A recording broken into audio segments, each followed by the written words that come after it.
Makalaza ny andro manerany tany ho an'ny toetrany andro isika anio 13 marsa 2024. Izay daty manamarika ny nanangana ny fikambanam-be manerany tany misana ny toetrany andro na ny Organisation Météorologique Mondiale OMM tamin'ny taona 1710.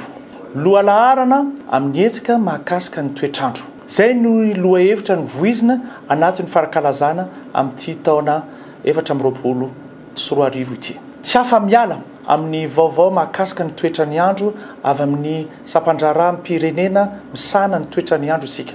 Raha natateraka asa tsy hetsika fandraisana andraikitra amin'ny ady amin'ny fiovanan'ny toetrandro, izay indrindra no antony safidianan'ny firenena mikambana io lohahevitra io. Saika voakasika ny toetrandro avokoa maintsy ny setrany asa rehetra: ny fahasalamana, ny toekarena, ny fitaterana, ny fambolena sy fiompiana, ny angovo azavozina sy ny maro hafa.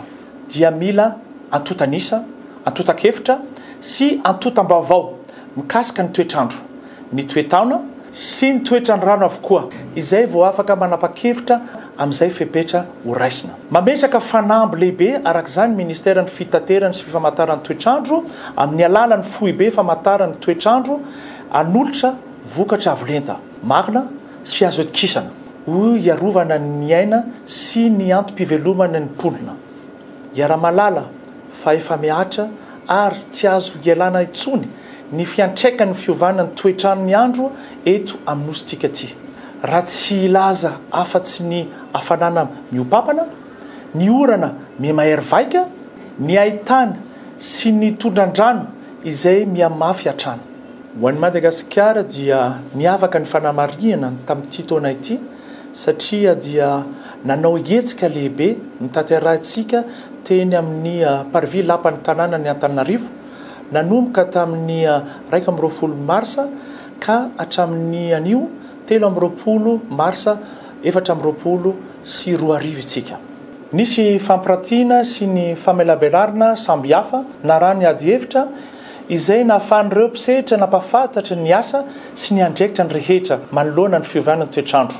Eto aho dia maneho fisaorana mitafotafo ho an'ireo mpandray anjara rehetra satria hitataratra na amin'ny alalan'ny tranoheva na tamin'ny alalan'ny ady hevitra ny zoto hanananareo amin'ny ady amin'ny fiovanan'ny toetrandro. Singaniko manokana eto ireo tanora sy ankizy izay milofo isan'andro amin'ny fikajiana ny tontolon'ny iainana.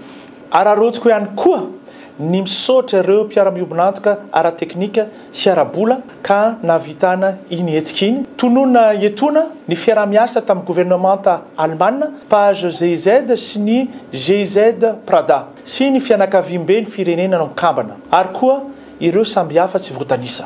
Tsy adiniko ianareo mpiara-miasa rehetra izay nitoto na afotsy na handro na masaka ity fankalazana 2024 ity makasitraka indrindra. Eto am-pamaranana dia manentana antsika mpiray tandrazana hatrany mba hitandro ny tontolo iainana anantsika ary samby handray andraikitra sahazy azy avy manoloana ny fiovanan'ny toetrandro. Makasitraka tompokolahy, makatelika tompofavy.